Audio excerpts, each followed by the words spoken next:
ప్రియమైన సహోదరి సహోదరుడా, ప్రభువైన యేసుక్రీస్తు వారి నామం పేరిట మీ అందరికీ శుభవందనాలు. ఈ ఉదయకాలము పరిశుద్ధ గ్రంథంలో నుంచి లూకా సువార్త 15వ అధ్యాయము 7వ వచనాన్ని ధ్యానాంశముగా తీసుకుందాం.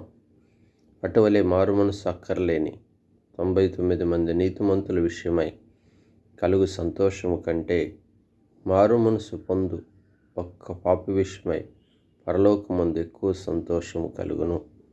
ప్రియ సహోదరి సహోదరుడా, ప్రభువునకు అక్కడ పరలోకములో దూతలకు సంతోషం కలగజేసే ఒక విషయాన్ని దేవుని వాక్యంలో రాశారు.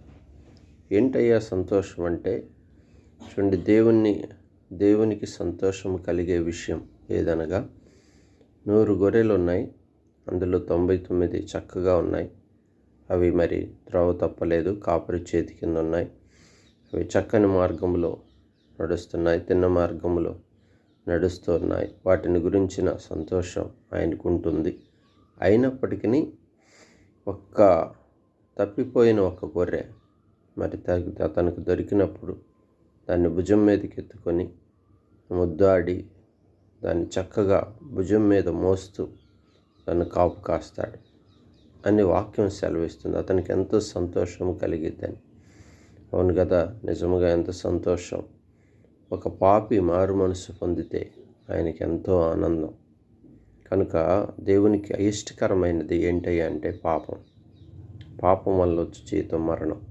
చిన్న లోకంలో మానవులంగా మనం చాలా కాలం రక్షణ పొందిన వారముగా, మందిరావరణంలో నడిచేవారముగా మనం ఈ లోకంలో ప్రయాణం చేస్తూ ఉంటాం.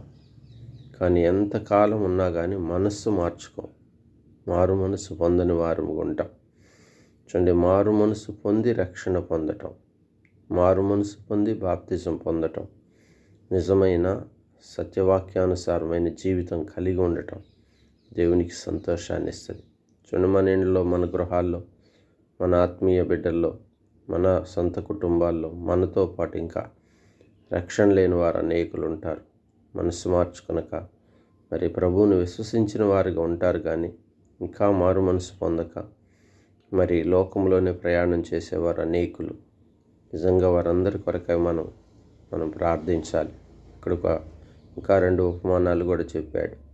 ఒకటి, ఒక తల్లి దగ్గర 10 వెండి నాణాలు ఉంటాయి. ఆ 9 ఆమె దగ్గర ఉన్నాయి, ఒకటి పడిపోయింది.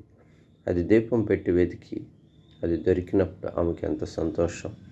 ఆ 9 దగ్గర ఉన్న నాణెముల కంటే పడిపోయి దొరికిన ఆ నాణెముల గురించి ఆమెకి ఎంతో ఆనందం.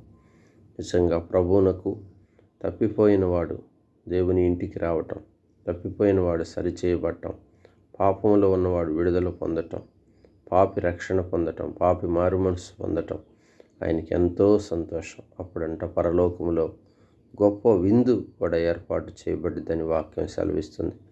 ప్రియా సహోదరి సహోదరుడా, నీకు మారు మనసు అనుభవం ఉందా? అయితే ఒకవేళ అలాంటి అనుభవం లేకపోతే ఇప్పుడైనా నీ మనసు మార్చుకో, మారు మనసు పొంది ఆ మొదటి క్రియలను చేయమని ప్రకటన గ్రంథంలో సంఘమునకు రాస్తున్నాడు. కనుక ఇప్పుడైనా మన మనసు మార్చుకొని చక్కని ఆత్మీయ జీవితాన్ని కలిగి ఉందాం. ఈ దినం వాక్యం ద్వారా ప్రభువు మనతో మాట్లాడుతూ వస్తున్నాడు. ఈ అనుభవాన్ని మనం కలిగి ఉందాం. లోకంలో ఎంతకాలం తిరుగులాడుచు మనసు మార్చుకొనక, నూతన పరచబడక, ఆత్మీయతను పోగొట్టుకునే బ్రతుకు ఎంతకాలం బ్రతుకుతాం?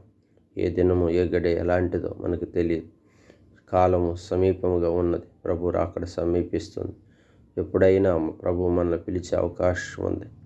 రహస్య సంబంధమైన మరణమును పొందే అవకాశం ఉంది. అందుకే సమయం ఉండగానే మన ఇంటిని చక్కబెట్టుకుందాం, ప్రార్థన చేసుకుందాం. పరిశుద్ధుడా, ప్రేమ కలిగిన తండ్రి, నిజంగా ఎంత చక్కని మాట మాతో మాట్లాడారు. ఉదయకాలం మారు మనసు పొందు ఒక్క పాపి విషయమై పరలోకంలో ఎక్కువ సంతోషం కలుగుతుందంటున్నారు. అవును, మీకు ఎక్కువ సంతోషాన్ని, మిక్కిలి ఎక్కువగా సంతోషాన్ని ఇచ్చే విషయం పాపి మారు మనసు పొంది రక్షణ పొందటం.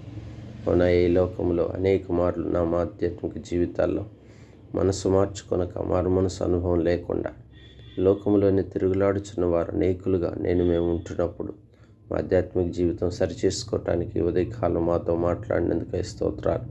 చక్కని మారు మనసు అనుభవం మాకు దయచేయము తండ్రి. మా కుటుంబాల్లో, మా సంఘంలో, ఇంకా ప్రభా మా పొరుగు వారిలో, మా బంధువర్గాల్లో, మాకు పరిచయస్తులు, మా స్నేహితులు ఇంకా ఎవరికి మారు మనసు అనుభవం లేదో దయచేసి మారు మనసు అనుభవం మీరు దయచేయండి. పరిశుద్ధాత్మని క్రియ జరిగించండి దేవా. తద్వారా మిక్కిలి మీకు ఎక్కువ సంతోషం కలుగజేసే ఆ క్రియను మాకు అనుగ్రహించుతారండి. అద్భుతమైన ఈ కార్యం జరిగించి మీ నామానికి మహిమ తెచ్చుకున్నామని ఈ ఉదయకాలం ప్రభా అనారోగ్యంగా ఉన్న వారిని బాగు చేయం, వ్యాధిగ్రస్తులను స్వస్థపరచు, ఎవరి కాళ్ళ బిడ్డల భవిష్యత్తును దీవించు, జాబ్స్ లేని వారి కొరకు మంచి ప్రత్యేకంగా యవనస్తులకు మంచి జాబ్స్ అనుగ్రహించండి, గృహ అవసరతలు తీర్చండి, కుటుంబాలను పోషించండి, సంరక్షించి మీ నామానికే మహిమ తెచ్చుకున్నామని ఈ కొద్ది చిన్ని ప్రార్థన యేసు నామములో అడిగి వేడుకుంటున్నాము తండ్రి. ఆమేన్.